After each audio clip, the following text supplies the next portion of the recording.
On the day he returned in triumph, my general brought home a pregnant mistress. When I threw the marriage edict in his face, he didn't flinch. Even as the imperial seal cut his brow, he only laughed, his blood-stained fingers brushing my lips. "The realm belongs to your majesty," he whispered, eyes burning with a terrifying madness. "But your majesty belongs to me." He wasn't there to ask for a wedding, he was there to collect a debt. Chapter 1. The name Ethan Lin was one I gave him. I am Isabella Chen, the most favored princess of the imperial court. When my grandfather returned from war, he brought back the severed head of the Turkic tribe's young prince, and a war orphan from the battlefield. That year, I was 14.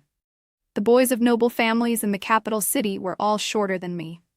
Only he already stood straight and handsome, like a young white poplar. Grandfather said, "From now on, he's part of our family. Bella, pick a name for him." I looked at the slight, slender boy in front of me. The wind was fierce that day. It swept over heaven and earth and crashed all the way into the loyal Marcus Manor. The wind carried blossoms down onto his shoulder. His black robe was soon dusted with pale white petals. The young boy silently brushed the petals off his shoulder. On a sudden impulse, I reached out to catch them and happened to close my hand around his fingers. He recoiled as if burned. I stared straight into his eyes, deep and mist-wreathed like a cold pool.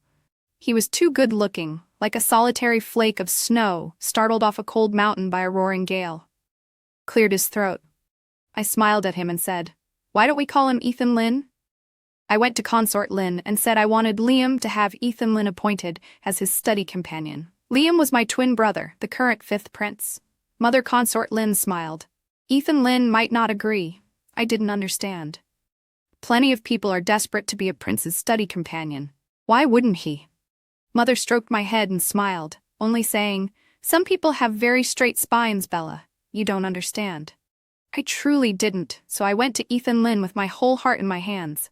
He was practicing his sword, his moves fierce, carrying enough force to tear through anything in his path. I chattered excitedly for a long time, praising the post of prince's companion to the skies. At last I summed up. "So, if you study with Liam, father might give you an official post." Ethan finally raised his eyes to look at me, his sword aura like a rainbow, stabbing straight at me. For a moment I truly felt he wanted to kill me. I disgracefully fell back onto the ground, cold sweat breaking out on my forehead. The sword tip stopped an inch in front of my face. Ethan slowly sheathed the sword, then reached out and pulled me up. As soon as I was steady, he let go. Then he said, "I don't want to go. Being a prince's companion lets you befriend high officials and nobles. Why don't you want that?" I asked. He didn't answer. He lowered his head, untied the jade tassel on his sword, and tossed it to me. "Don't give me this sort of thing again. I have no use for it." He walked away in long strides. I stared after him, and the fingertip I'd pricked with an embroidery needle began to throb sharply again. Liam had followed me the whole time and watched everything. After a long while, he said, "Sister, he's not worth it." I hung my head and said nothing. Liam squatted down in front of me and used one finger to wipe away my tears. "Cry, baby." I wiped my tears dry and glared at him. Sickly pot! Liam had been frail and ill since childhood, never far from medicine, and he hated it most when others mentioned it. He rolled his eyes at me, snatched the tassel from my hand, and dragged me to the study. Ethan had a habit. Every time he finished training, he would go to the study to report to grandfather. Sure enough, when we pushed the door open, he was standing by the sand table, speaking to him. Grandfather looked up and smiled. "What are you two doing here?"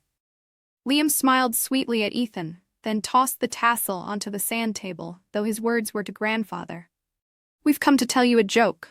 There was a pampered young miss who'd never so much as dipped a finger in spring water. Suddenly, she became obsessed with embroidery and pricked all 10 fingers bloody, barely managing to produce something passable. She ran to give it away, only to have it despised as unnecessary. Isn't that funny?" I tugged Liam's sleeve, trying to get him to stop. Grandfather's gaze passed over the three of us, but he only smiled in silence. Liam still grinned brightly, his eyes cold, and turned his fire on someone else. "Ethan Lin, don't you think it's funny?" Ethan picked up the tassel and looked at it carefully. "You made this yourself?" My mouth was stubborn. A palace maid did it. And did the maid prick all 10 fingers? He asked. I gave up the pretense and snapped. Yes, there was blood everywhere. He looked at me for a long time, then smiled and tucked the tassel away.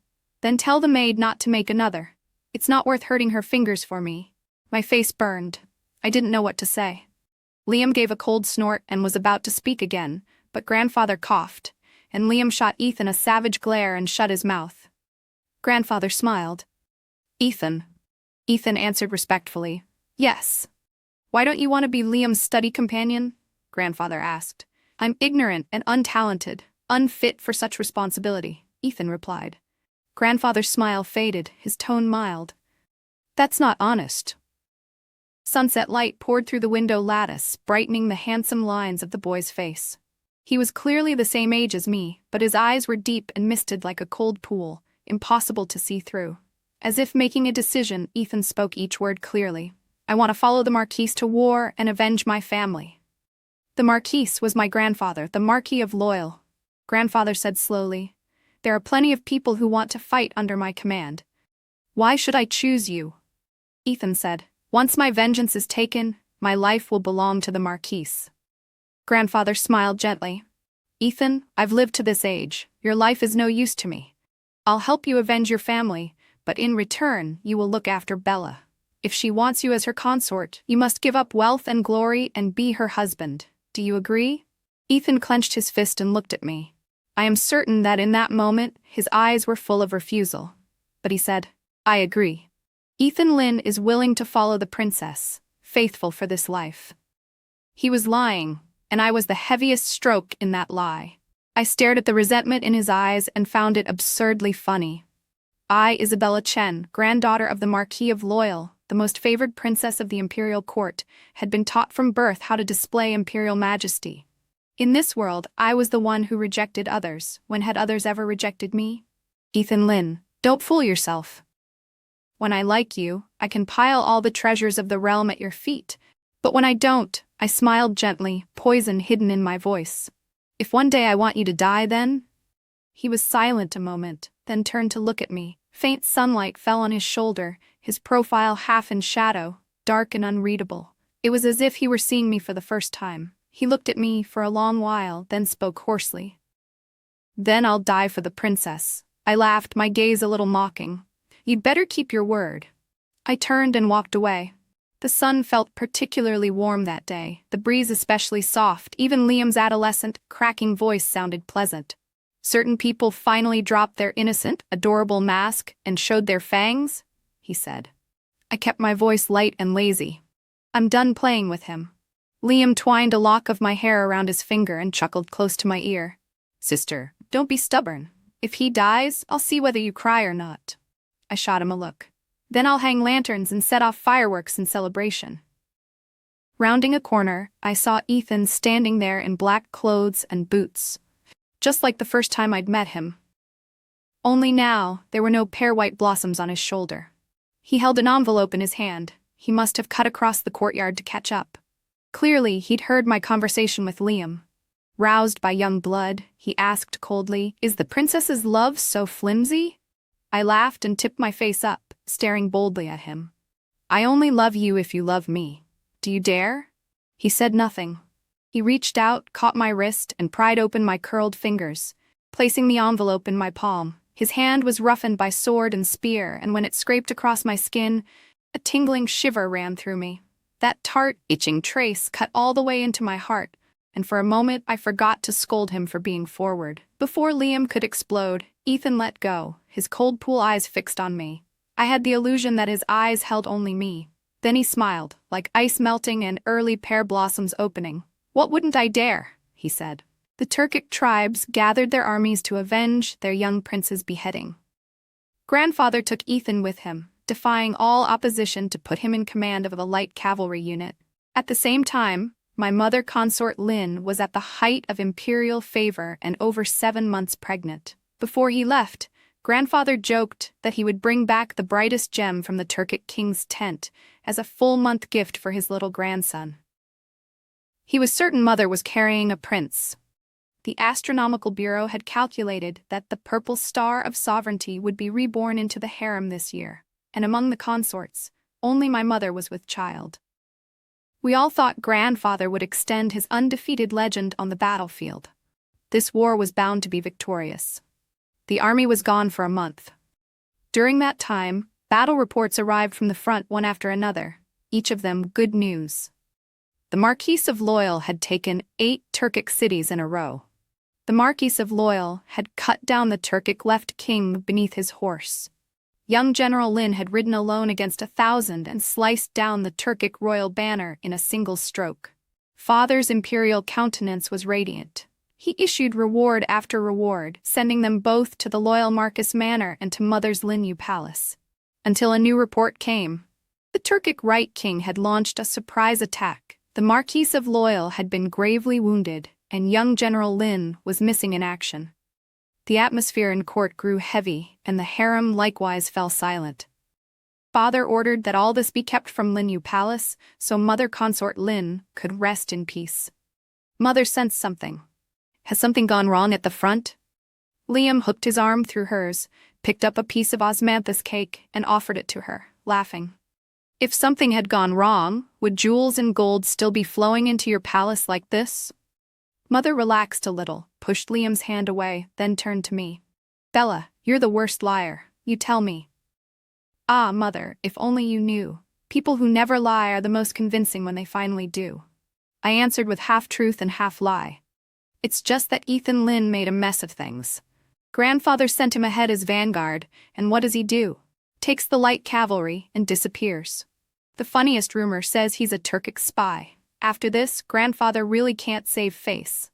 Mother's shoulders loosened. She picked up the osmanthus cake and smiled. That boy Ethan Lin, when we took him in, we thoroughly investigated his background. A Turkic spy? He's more like the Turkic king of hell. I quietly let out a breath. She believed me. Liam glanced at me and followed her lead. So why did grandfather take him in anyway? Mother thought for a moment. In the Northwest, there's a secret unit that gathers 4- or 5-year-old orphans from the battlefield and trains them until they're 15. They look like ordinary people, but their martial arts are extraordinary, and their wills are unyielding. They're perfect for assassination or battle. Ethan Lin is the top of his generation. Liam muttered, dissatisfied. Aside from being better looking, I don't see what's so special about him. Mother flicked his forehead and shot back. Then why do you think your grandfather had him, not you? Watch over Bella. Liam pretended to be angry, shouting, even if he hadn't said so, I'd still have watched over her. The door opened a crack and cold wind rushed in. Liam, so full of bluster a moment before, doubled over coughing. I laughed and called for the maids to close the door. Instead of closing, the doors were pushed wider.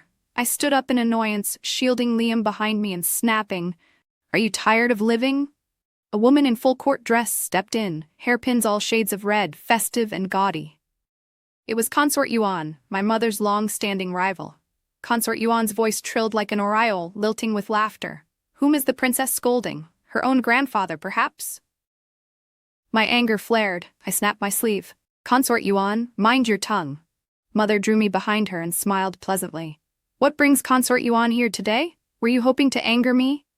Consort Yuan bent close, studying Mother's face, smiling sweetly. Consort Lin, you've been the most favored in the harem for years. Your looks have already faded. Are you really so ignorant? Or just pretending? The only reason you could conceive again is because you have a good father. But now your father's as good as dead. What will you use to compete for favor in future? Mother's face went chalk white, but her voice was steady. Maya, invite His Majesty. Tell him Consort Yuan would like to ask him what I rely on to be favored above all.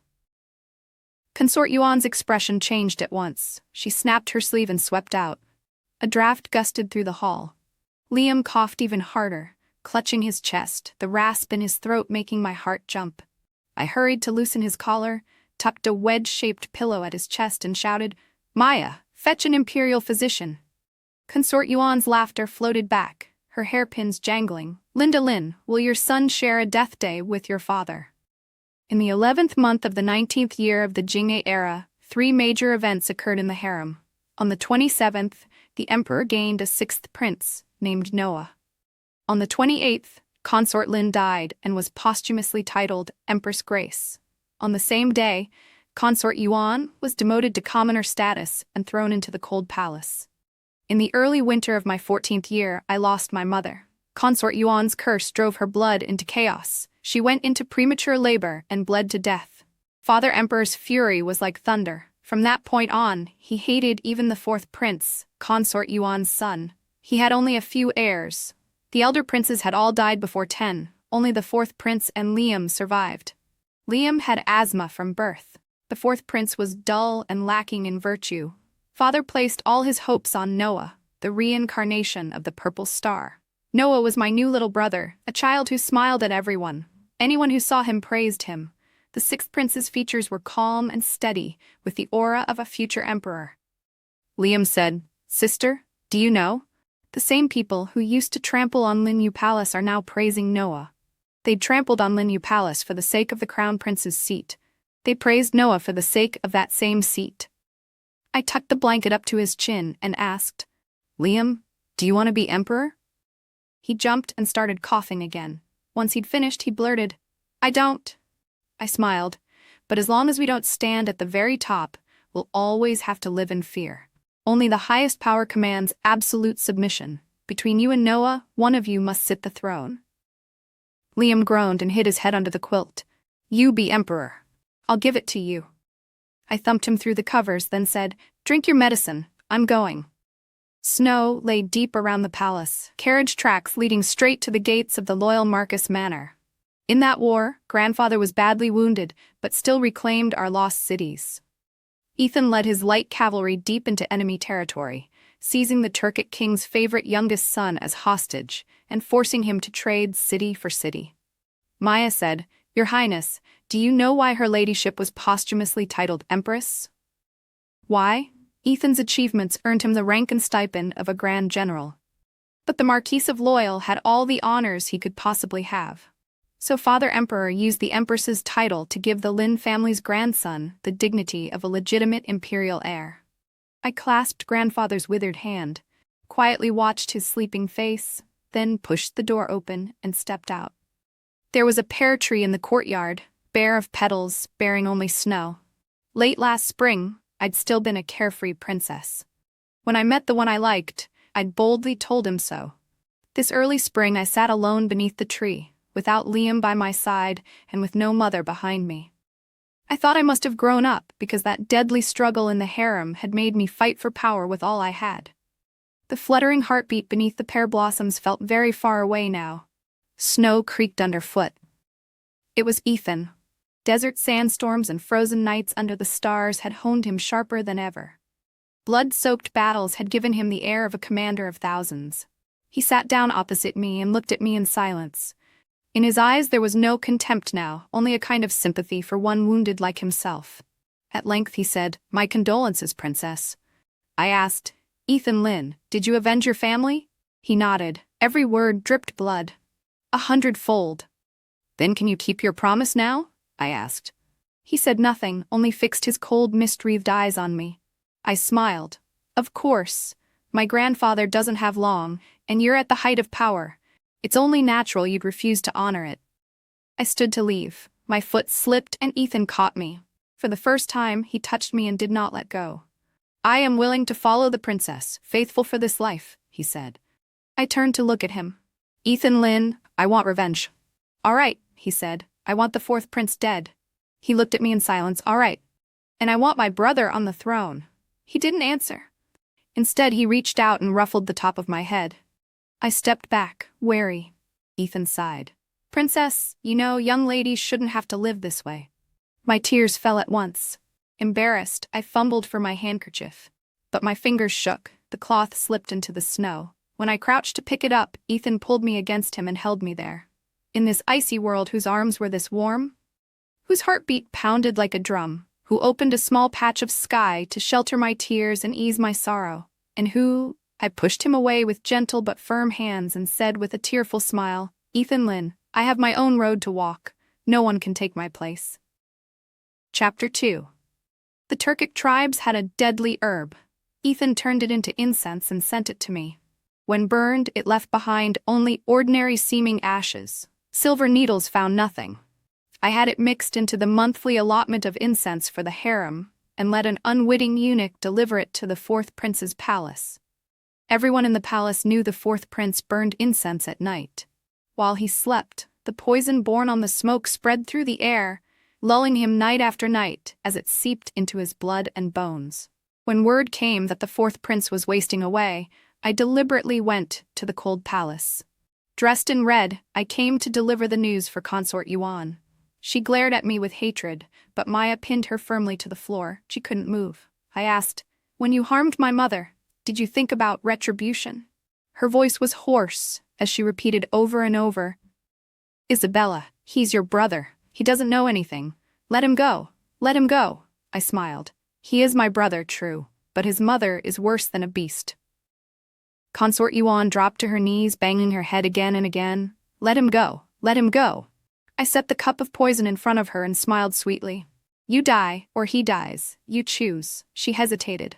I spoke lazily. "If Noah hadn't been born, your fourth son would have become crown prince, and you, as the crown prince's mother, would have escaped severe punishment.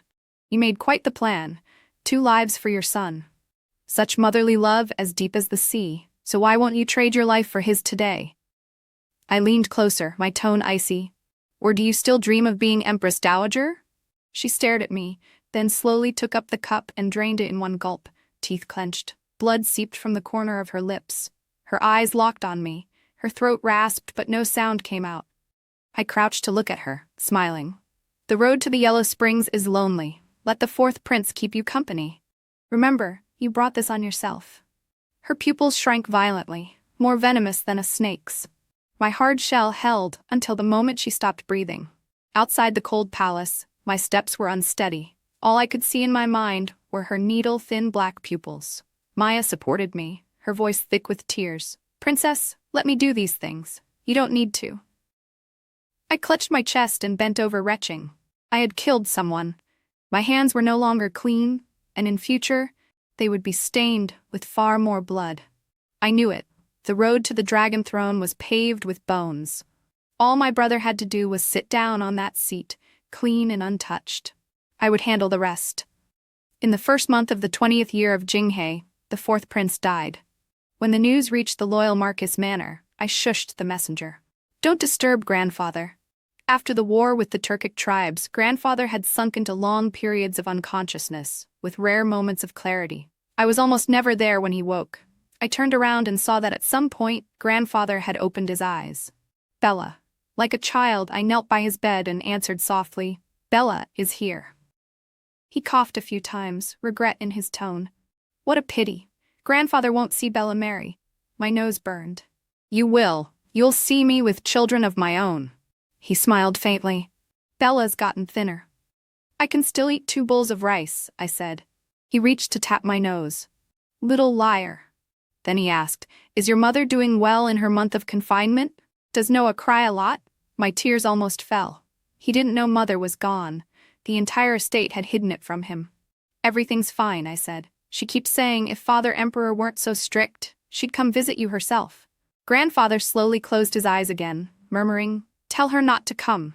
Don't let her catch my sickness." He drifted back to sleep.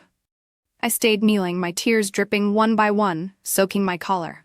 The plum blossoms in the Marquise's manor had opened, pale yellow centers with snow-white petals. I stood on tiptoe to break off a spray. Snow dusted down onto my hair. I bowed my head.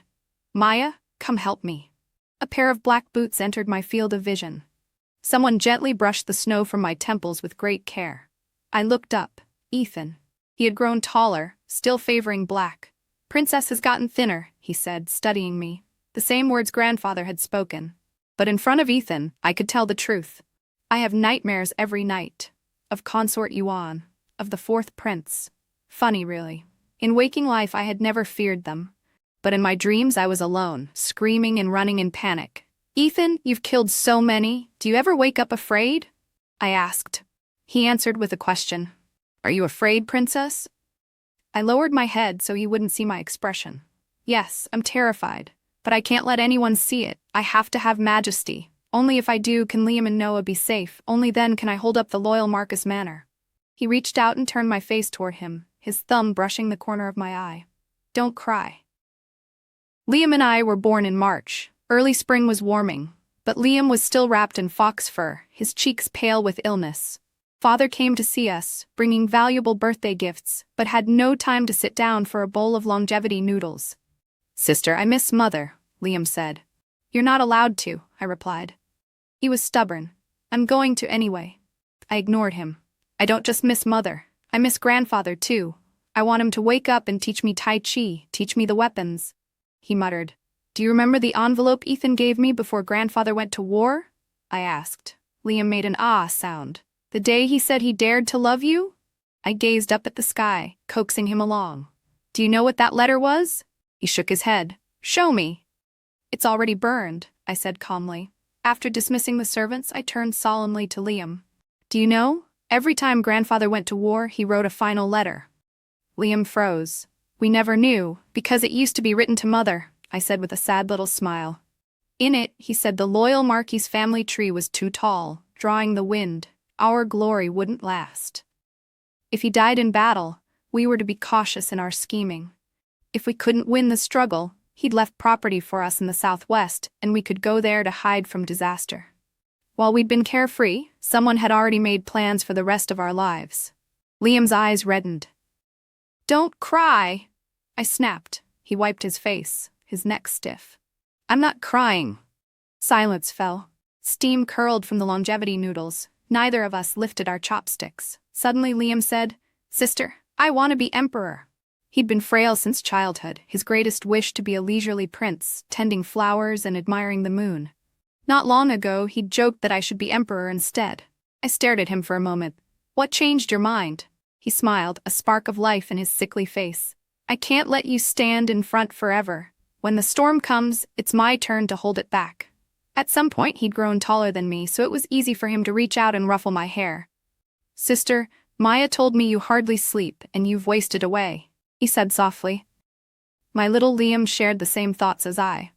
I wanted to protect him. He wanted to protect me. If Mother knew, she would be comforted.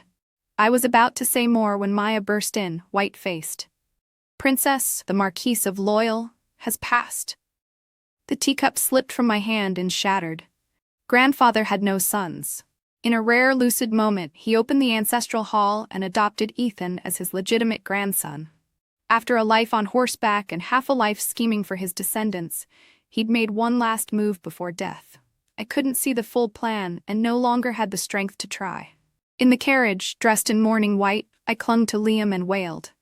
He put his arm around me, voice hoarse. Sister, you still have me. Through my tears I saw my Liam, all his former carelessness gone, his expression grief-stricken yet solemn. Ash from burning paper money drifted continually from the loyal Marcus Manor. When the carriage stopped, I stumbled inside.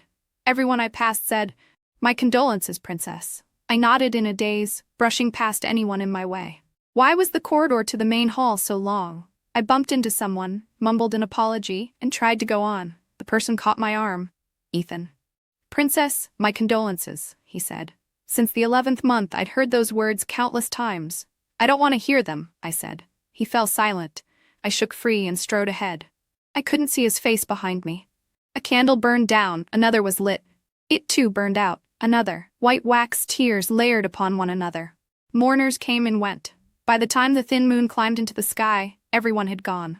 My legs were numb. When Maya helped me up, my knees buckled. I almost fell back down. Ethan caught me. I had no strength left, could barely stand. His brows drew together. Without a word, he scooped me up and strode out. Princess, he said, his voice edged with anger, do you not know your own body matters most? His cold pool eyes were fixed on me, no longer full of rejection, but of concern. The moonlight was beautiful, beautiful enough to bewitch. Perhaps I was too exhausted to remember how to be a lofty princess. That must be why, at that moment, I reached out and wrapped my arms around Ethan Lynn's neck. For that moment, I was Isabella, not the elder sister bearing everyone's burdens. I indulged myself, clinging to the man I loved and crying helplessly in his arms. Ethan Lynn, I sobbed, I remember you used to really hate me. Yes, he admitted, you didn't want my sword tassel. You said I didn't deserve it, I choked. He hesitated. I don't recall saying it like that. I smeared snot and tears all over his robes and insisted. I don't care. You did say it. He let me, even chuckled gently, voice warm. All right, I said it. My eyes and nose were red as I glared at him. Do you know how sad that made me? He gazed back and said softly, I'm sorry.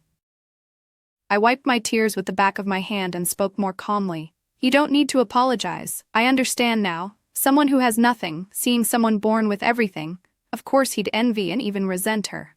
His eyes darkened. He opened his mouth, but I didn't let him speak.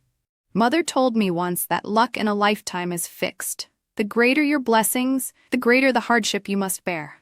I've used up my share of blessings and started paying back the suffering I owe. Ethan Lynn, do you still hate me? Do you still envy me? By the end my words were broken. Don't cry, Bella, don't cry. Princess, don't, Ethan cut in. His gaze was full of pity and pain. I burst into loud tears. Ethan Lynn, my mother is gone, my grandfather is gone. The people who loved me most are all gone. He was silent a long time before he answered softly, Princess, you still have me. Through my tears I looked at him. He lowered his head to look at me as well, his eyes deep, his words a pledge never to betray me. I am willing to follow the princess, faithful for this life. The Marquis's household had plenty of salves for bruises. Ethan warmed the medicated oil between his palms, then gently pressed it to my knees. I hissed and reflexively drew back. He caught my ankle, half amused, half stern. Now you know it hurts? Then his tone turned suddenly hard. Even if it does, you have to bear it. I looked at him, aggrieved. His voice softened again. If we don't treat it, you won't be able to walk tomorrow.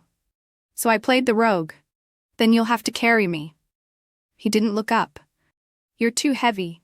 I kicked at him in a rage. He caught my foot instead. His fingers circled my ankle lightly, as if measuring it. After a long moment, he sighed. Princess, you really are nothing but skin and bone now. I tried to pull my leg back, but he held on and kept applying the medicine. Amid the thick herbal scent, I heard him murmur, Princess, when you're this thin, someone will feel heartache. The first word Noah learned wasn't father, but sister. His smile was pure and innocent, but Liam and I were constantly on edge. At some point, Father Emperor's hair at the temples had turned gray. He picked Noah up and looked at me with a smile. Why look so frightened? Children are like that. Whoever spends time with them, they'll call out to. Bella, you've taken very good care of Noah. In the autumn of my 15th year, Father granted me a title, Mingyi. I became the only princess with a title of my own. Ming, clarity and wisdom. Li, fitting and harmonious. Everyone understood. Though the title was given to me, it was really for Noah's sake. Because I had cared for Noah properly, I received this unique honor. Soon, there was more joyful news in the palace. Consort Song gave birth to the 7th prince. Counting backward, she had conceived him in the 19th year of Jinghe. I went to see the 7th prince. When I held out my hand to tease him, Consort Song was visibly nervous. Isn't it still early autumn? I asked mildly. Is Consort Song overdressed? Why is your forehead beaded with cold sweat? She faltered, then forced a laugh. I get cold easily in confinement.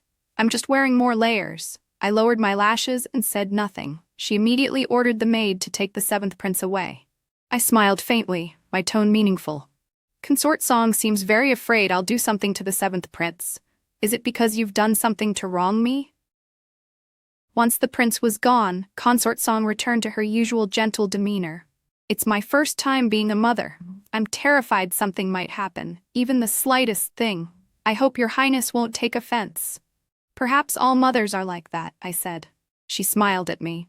When the princess becomes a mother herself, you'll understand. I smiled too, but my thoughts drifted. When I become a mother, when would that be? What would my child look like? And the child's father? For some reason, an image rose in my mind.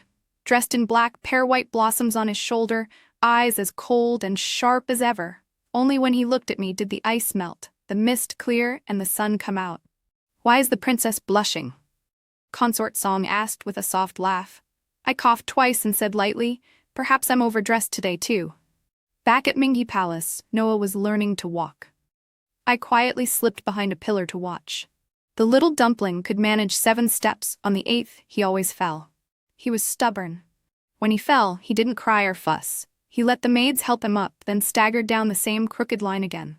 I tiptoed to stand behind him. He turned and, seeing me, his dark eyes curved into crescents. "Sister, hug." I scooped him up and almost lost my footing. "Noah, you're heavier again," I said. He understood and smiled, showing 2 tiny white teeth. Liam watched with malicious glee. "Noah's not heavier, you're just too thin. Come here, Noah, brother will hold you." Noah shrieked in excitement and reached out to pinch his ears. Liam yelped and tossed Noah to me as if throwing a bomb. "Your brother, you hold him." I pinched Liam's ear in turn. "Liam Chen, is this how an elder brother behaves?" Back then, Mingyi Palace rang with laughter. I once naively prayed that the shadow of death would be blown away by the autumn wind, that the years ahead would always be like that day, more smiles, fewer tears. But the wheel of fate turned on, grinding that hope to dust. Noah died, drowned in the Golden Wave River in late autumn. Father Emperor seemed to age overnight. Memorials piled up in his study, and he poured all his energy into uncovering the truth behind Noah's death. Every servant, even remotely connected, was interrogated in turn. The Tribunal of Penalties used the harshest methods, but there was only one conclusion: an accident. Noah slipped and fell into the river. An accident. His closest maid was not at his side. An accident. The guard who jumped in couldn't pull him out in time. An accident. Even the imperial physicians who tried every treatment in vain, it was still an accident. I smashed a glass cup and laughed through my tears. An accident? All accidents? Whose expectations were overturned and whose were fulfilled? Noah was terrified of water. How would he dare go to the river to catch fish? I ordered Maya to stay with him at all times. Why did she happen, on that particular afternoon, to be called to the laundry? The weeds in the Golden Wave River are cleared every year. What snagged the guard's leg?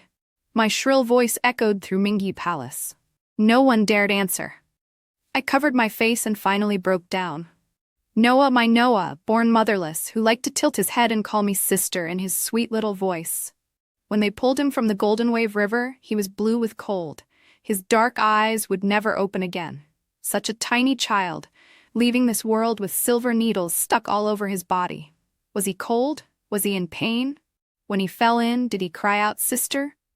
I didn't dare think about it. Despair and agony nearly suffocated me. I knelt outside the imperial study and begged Father Emperor to let me keep investigating. I knocked my head on the stone again and again until blood slid down the bridge of my nose. At last, the doors of the study opened. Father stood before me and reached out to help me up. "Bella," he said, eyes full of sorrow, "do you understand that I cannot lose another son?" His words were like a basin of ice water poured over my head. I laughed slowly, my smile ghastly. My father was a wise ruler, clear-eyed and broad-minded above all else. After Noah's death, who in the palace could still inherit the throne? Not Liam with his asthma, but the 7th prince, Consort Song's son. Noah's spirit tablet was not yet settled in the imperial mausoleum, and already rumors said that the Purple Star had not been reborn as Noah, but as the 7th prince. After all, in the 19th year of Jinghe, my mother had not been the only one pregnant. Consort Song had been quietly carrying a child as well. Yes, he couldn't lose another son, even if he knew full well that Noah's death was riddled with suspicious points. Father Emperor's gaze dropped to my forehead. He reached out to wipe away the blood from my face, like an ordinary father doting on his daughter. But the words that left his lips were an emperor's decree. "Bella, you must understand, I am your father, but I am also Lord of all under heaven." I nodded, tears falling. "I understand. The realm's legacy, the foundation passed down by our ancestors, cannot be destroyed for the sake of one moment's wrath. Father, I understand." He nodded too, his eyes just as sorrowful and desolate as mine. "It's I who have failed you," he said. I shook my head, my tears spilling like beads from a broken string. "You have your burdens. Your pain can only be greater than mine, not less." Moisture glimmered in his eyes. He pulled me into his arms, as he had when I was small, and he'd set me on a swing. But his arms were no longer so strong. My father was not mine alone. I clung to him and let my tears soak his collar. "Father, grant me a residence outside the palace. I'll take Liam, and we'll move out together." His arms stiffened. I sobbed, my voice breaking. "Father, please grant our wish." That day, Father promised me that when the 7th prince reached 10, he would punish Consort Song. I knew it was a decision made after long weighing of pros and cons. He hated her, of course. But if she died, no one would care for the 7th prince as devotedly as she did. And the heir to the throne, when young, was just a lamb among wolves. Without protection, he might easily die. I thought of the gentle smile Consort Song had given me that day. She'd said that a mother would do anything for her child. So she'd already resolved, back then, to harm Noah? How could I have been so stupid, not seeing the malice she'd hidden? Night after night I couldn't sleep, often hearing Noah's voice call sister in my ears, only to turn around and face emptiness. The north wind rattled the windows. Winter had come again. The flowers withered. The world was left in black and white desolation. After I moved into the princess residence, I fell seriously ill. When I recovered, I built a Buddhist hall and knelt before the Buddha every day. I prayed that heaven would pity Noah, and when he was reborn, never let him enter the imperial family again. Tears blurred my vision as I stared at the Buddha. The Buddha looked back, eyes full of compassion. I couldn't see through it. I couldn't fathom it. In this world of red dust and chaos, what path led to a moment's peace? My fingers trembled as I lit the incense. They were ice cold. Someone pushed open the Buddhist hall's doors, without bowing, without kneeling. I turned. It was Ethan. He wore black, unrestrained as ever, with the faint smell of battlefield smoke still clinging to him. We faced each other in silence. At last, I spoke first. "Has your excellency been promoted for your victories this time?" He lowered his eyes to me. "His Majesty has granted me a marquisate, so the line of the Marquis of Loyal will not fall." I laughed vaguely. "Congratulations then, Marquis." He watched me for a long time, saying nothing, no joy at all in his eyes. His gaze felt like it would see straight through me. I looked down to avoid it. A piece of burning incense broke off and dropped, singeing the back of my hand. I hurriedly brushed it away and burned my palm instead. In 2 quick strides he was there, knocking the incense aside. He took my hand and gently blew away the ash, his voice hoarse and full of pain. "Bella, what have you done to yourself while I was gone?" I forced a smile. "I'm fine. Look, I have a new home. Little lake, rock garden, pavilions and bird cages, everything built to my liking. You don't know I've wanted my own home since I was small. Not the palace, it's too big. I was always getting lost. Once Liam and I played hide and seek. It got dark and he still couldn't find me. Mother went around with a lantern, searching along the walls. I finally came out from behind a rockery and scared her half to death. She wanted to spank me, but grandfather stopped her. He said, 'Bella's a little girl. If you hit her too hard, no one will marry her.' Isn't that a funny excuse?" I kept talking and laughing, but there was no response from him. When I finally looked up, he was gazing at me, eyes full of anguish. I couldn't go on. My tears fell in heavy drops onto the back of his hand. I covered my face and sobbed. "Ethan, I'm not fine. Not at all. But this wretched, sorry state, I didn't want you to see a bit of it." He pulled me into his arms, pressed a kiss to the crown of my head, and whispered again and again, "I know. I know." In the killing cold of winter, his arms were so warm. Shaking like a child, I cried against his shoulder. "Ethan, I can't beat fate. If heaven wants to wipe me out, I have to surrender." He gripped my shoulders and pushed me back just a little. In his cold pool eyes, for the first time, I saw a bloodthirsty gleam. "Bella," he said slowly, each word like a blade, "I believe neither heaven nor Buddha. If heaven wants to wipe you out, then I'll make heaven bow its head." Chapter 3. Ethan was always a man of few words, but that night he spoke more than ever before. For the first time, I heard what kind of life he'd lived before grandfather brought him home. Hundreds of half-grown boys, holding blades out on a barren desert, tearing at each other like wolves, one-on-one, until only 10 remained. Those who survived got clothes and food. After a night's sleep, they fought again. Those who fell lay exposed under the sun and wind, their bones dragged off by wild animals and gone by the next day. "Were you afraid?" I asked. He laughed. "Of course. Every night that I survived, I prayed to heaven to let me live one more day." "Did prayer work?" I asked. The day there were only 20 left, the boy opposite me drove his blade through my collarbone. I was nailed to a tree, unable to move. Blood covered the ground. A hyena came to lick it. Then I thought, to hell with heaven, I quit. I blinked. Ethan brushed my cheek. Do you think I sound crude? My eyes stung. I feel very sorry for you. He laughed loudly, then his voice dropped again. Then I wrenched the blade free and stabbed him through the heart from behind. His blood sprayed my face. I had no strength left and fell flat on my back. Tears escaped down my cheeks before I realized. With his thumb, he gently wiped them away. At that moment, I heard someone clapping behind me. Your grandfather. He chose me, saved me, and brought me to the capital city. My tears fell even faster. Bella, don't cry, Ethan said. I promised the old Marquise I would serve you, faithful for this life. I shook my head, still crying. But Ethan, we're not in a position to fight for the throne. Liam has asthma. How can he compete with the 7th prince? He stared at me and slowly smiled. Bella, Liam can't, but you can. His implication shook me to the core. My fingers curled, nails digging red crescents into my palms. After a long time, I heard my own ragged voice. I have nothing to give you in return. I must have gone mad. Ethan met my gaze, speaking each word with steady, insane resolve. I will go through blades and fire for you. The realm will be yours, and you'll be mine. The 7th prince died of smallpox. No one but Ethan knew how his nurse came down with the disease overnight. Consort Song went mad, screaming, "It was Isabella! It had to be Isabella!" Father Emperor rebuked her. Bella left the palace and has been sick outside for months. She nearly went to join her mother and Noah. And you claim she did this? Better think what evil you've done to bring retribution on my 7th son instead. He sent her away to a temple to cultivate herself and summoned Liam and me back to the palace. Liam's illness had grown severe. Even a whiff of pollen could throw him into a violent attack. I went alone to see father. He looked at me in silence. His hair was much whiter, his face much older. Bella, he asked, did you do it? Tears slipped down my cheeks as I smiled bitterly. While I lay deathly ill outside the palace for 2 months, wanting nothing more than to join Mother and Noah, where were you then? Now that you finally call me back, the first thing you do is doubt me? I pressed a hand to my chest and looked at him, every word a drop of blood. Father, my heart is flesh too. It hurts. He sounded old and tired. Bella, I have only one son left.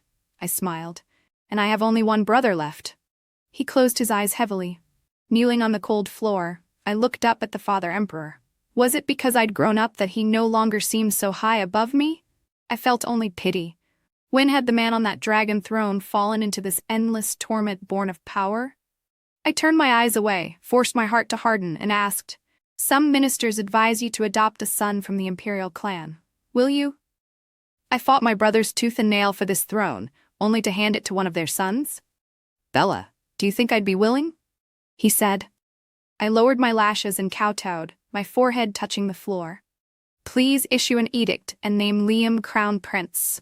After the decree was announced, Grand Tutor Song struck his head against a pillar in protest. He bled as he remonstrated. The 4th prince is frail. The foundation of the state may be shaken. Ethan said coldly, how is it that the Grand Tutor, learned in rights, doesn't know he should address him as Crown Prince now? Grand Tutor Song glared at him. Ethan did not yield an inch. Father Emperor coughed and motioned them to be silent, then waved to dismiss the court. In the midsummer heat, Liam drank a bowl of potent medicine specially prepared by the Imperial Medical Bureau, then donned the Crown Prince's robes and completed the ceremony without a hitch. A month later, Consort Song died quietly in the temple. Liam looked up from a pile of documents and smiled at me. Sister, I am Noah's brother too. I'd never told him my suspicions, wanting to keep such filth from him. But at some point, my brother had walked to my side and lifted a share of my crushing burden. His eyes glistened with tears. Mine did too. Liam, you've grown up. As the weather cooled, Father's health declined further. After losing his sons, his strength was spent. In late autumn, he developed pneumonia. Every cough brought up blood. The Prince of Huainan came with his heir to visit and was harshly scolded for something he'd said. The next day, Father dismissed everyone and summoned only me. He lay on the sickbed with eyes half closed. If Liam grows gravely ill, what will you do? He asked. I answered word by word. Then I will guard this realm, Father. He opened his eyes, sharp as a hawk's. Do you know how bold you are? I knelt at once, back straight, and met his gaze. When Liam has a son of his own, I will return the throne. Father stared at me for a long time before sighing. Bella, your temper is as fierce as your grandfather's, but you don't know. Climbing to the throne is hard. Keeping it will be even harder. Then please, Father, pave the road for me, I said softly. His eyes were complicated as he looked at me. After a long pause, he asked, "Do you know why your grandfather adopted Ethan as his legitimate grandson?" I was silent for a long time before I said, "Ethan is a surprise weapon. Grandfather tied him to Liam and me with the family's honor, leaving us a powerful piece on the board." Father smiled in satisfaction. "Bella, it's a pity you weren't born a son." My eyes burned. I bit my lip to hold back tears. "Even if I'm not, I can still guard this realm." He smiled and patted my head, then reminded me, "You have someone you can rely on, but you must also guard against him. A ruler's way lies in balance. I taught this to Liam. Now I'll teach it to you." The tone in which he gave these instructions made my throat close. I knocked my head to the floor. "Thank you, Father, for granting my wish." He smiled and closed his eyes again. I slipped quietly out. As I walked away, I heard his voice behind me. "Bella, if it becomes too much, live your own life." I covered my mouth as silent tears fell. In the 21st year of the Jinghe era, Father Emperor died and Liam ascended the throne. His illness grew worse. The medicines from the Imperial Medical Bureau did little good. When I visited him in the Qianqing Palace, he looked at me and asked in his usual careless tone, "Sister, am I going to die soon?" I held his hand and shook my head gently. "You won't. The Imperial physicians say as long as you rest and keep out of drafts, your condition will improve." He propped his head on his hand and reached out a finger to touch the corner of my eye, smiling. "Crybaby." I glared at him. He asked, "Sister, am I useless? All this time, and still no child?" "Don't worry," I said. "I have a way." He laughed. "What, you'll have one for me?" I flicked his forehead. "How about I be emperor in your place?" Liam stared, wide-eyed, then finally managed, "You really are crazy." He gazed up at the canopy for a while, then snorted. "It's crazy, but it's a pretty good idea." I began taking his place at court. I drank medicine to ruin my voice, turning it rough and low. Every day I bound my chest and wore thick-soled boots, then put on the dragon robe. Dipping my brush in vermilion, I went from clumsy to sure as I annotated memorials. Behind the veil of the 12-beaded crown, I could fly into a rage and berate the Prince of Huainan for his disloyalty and unfilial suggestion to fill the harem with new beauties. I flung the memorial back at him. His old face flushed crimson. Lifting my eyes lazily, I said, "There is a vacancy for a ritual officer in Yanshir. Let's send Victor Chen. Since his father knows no rites, he can learn them there, then return to Huainan and teach the people." Victor was my cousin, the Prince of Huainan's son, and one of those grand tutor song in the senior ministers had once pushed as a good candidate for crown prince. I curled my lips without warmth. "Does Victor have objections?" The Prince of Huainan's eyes flickered again and again. At last, under Victor's tugging, they both dropped to their knees and forced out, "Long live your Majesty." After court, Liam said, "Sister, you're less and less like a girl." I set the crown aside and idly played with its 12 strings of pearls.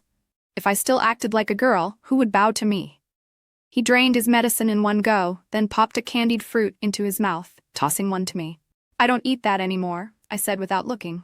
"But it used to be your favorite," he replied. I smiled too. "I'm the emperor now. I have to give things up." He raised his brows.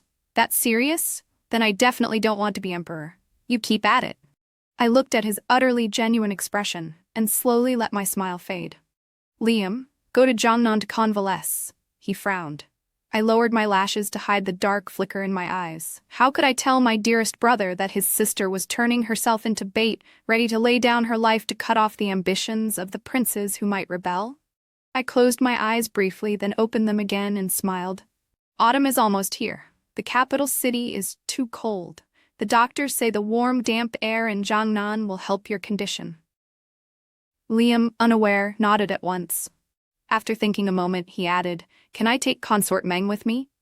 Consort Meng was his childhood sweetheart, a very gentle, lovable girl. I nodded. He beamed.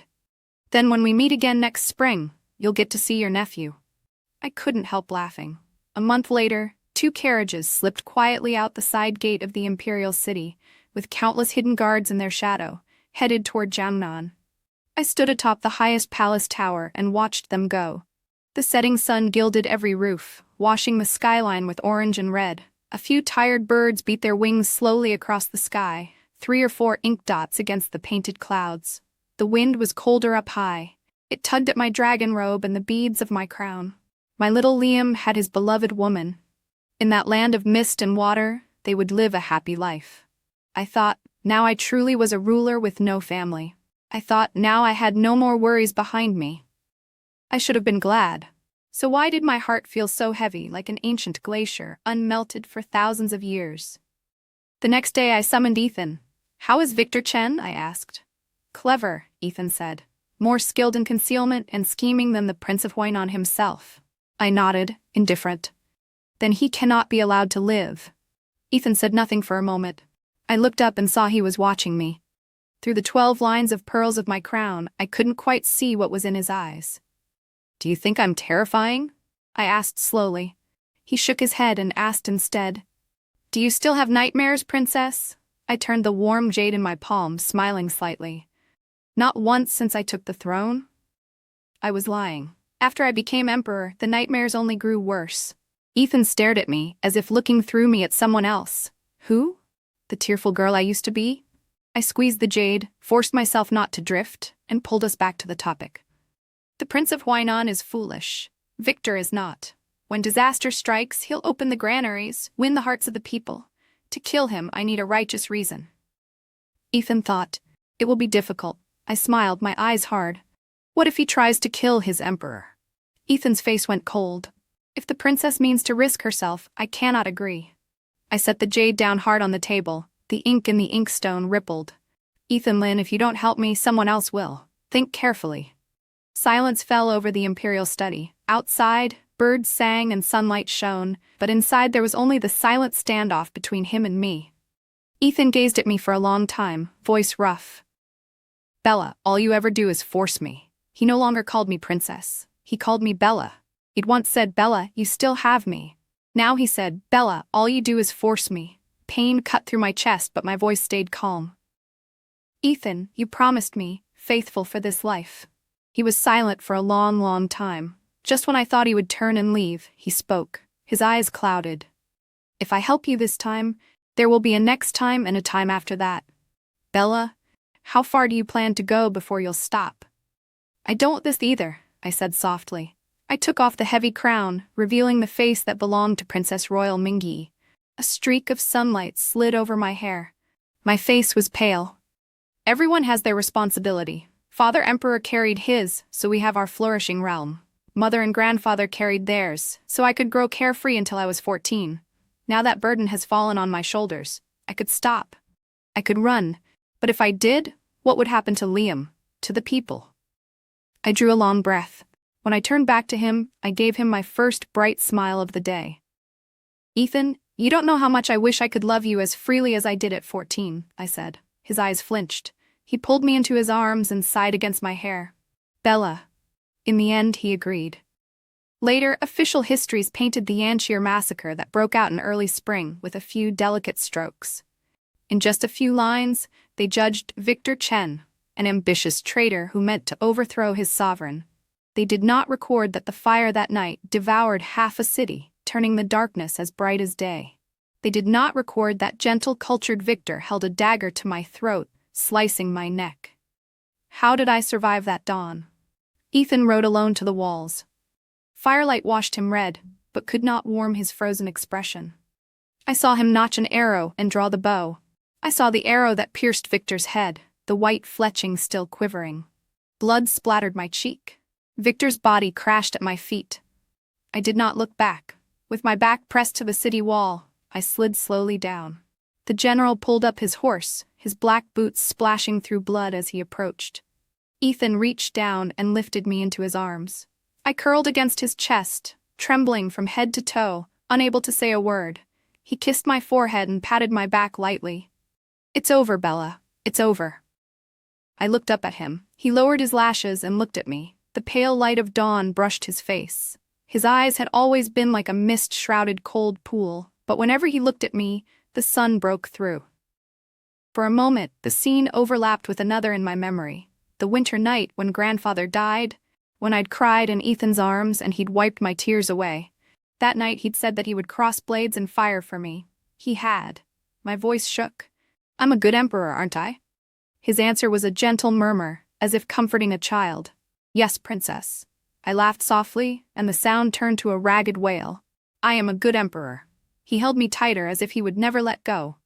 Princess, if you want to cry, then cry, he said. I shook my head and even smiled. I used to cry too much. I'm not so spoiled now. That wasn't being spoiled, he said. Dawn's light mingled with the flames that still burned. Ash drifted down like spring catkins, strangely tender amid the devastation. To be protected is luck. To stand up and protect others, that is courage, Ethan said. He watched my eyes, his expression gentle, his tone solemn. The princess is very brave. I admire you. In late winter, a secret report arrived from Jiangnan. Consort Meng was pregnant.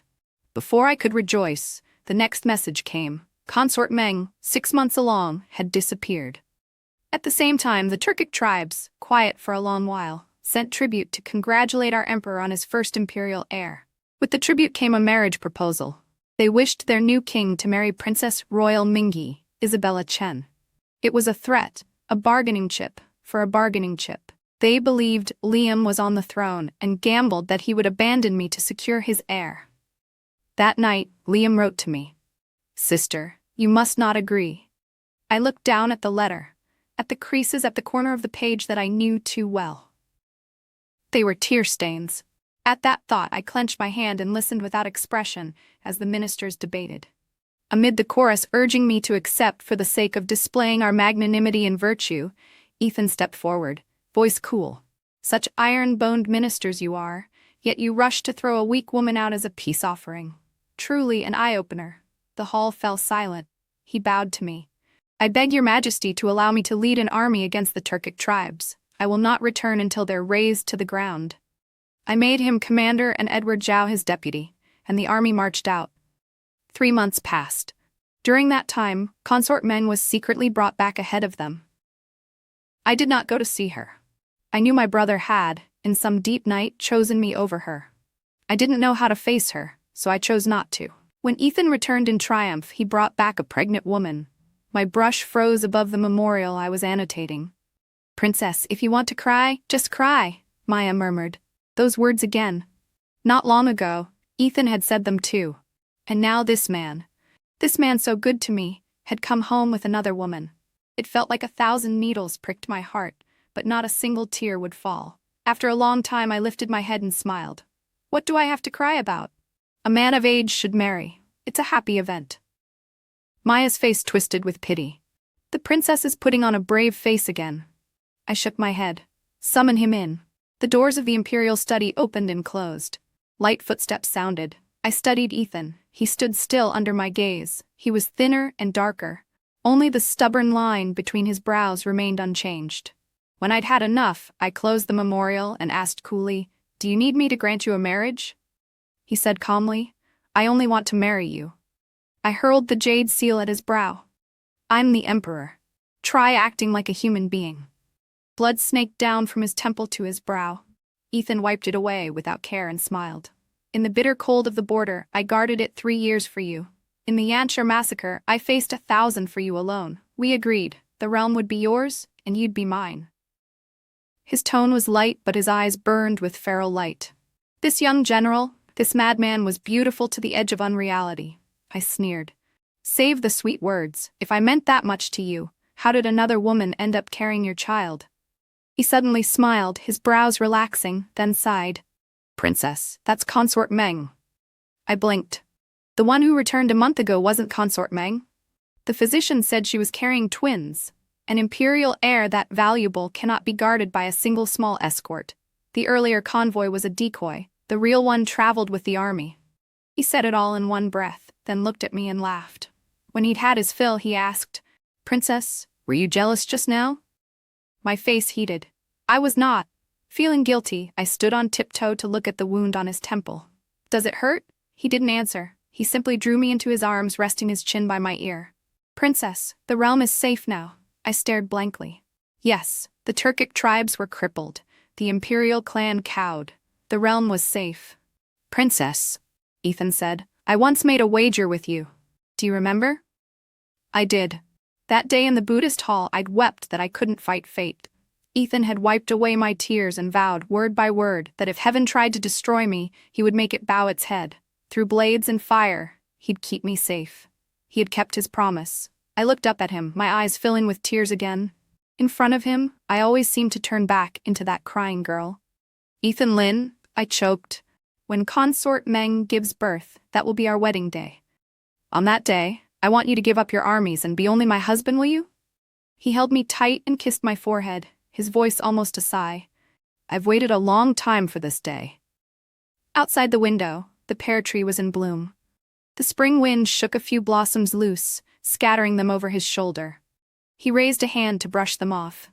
I reached out to catch them. He held still, letting me close my fingers around his hand. That year, I was 18. In 4 years of spring, summer, autumn, and winter, I had gone from princess to emperor. The road had been treacherous and dark, but the boy I'd loved at 14 had stayed beside me. The realm was mine, and I was his. He was a rebel to the world, but never to me.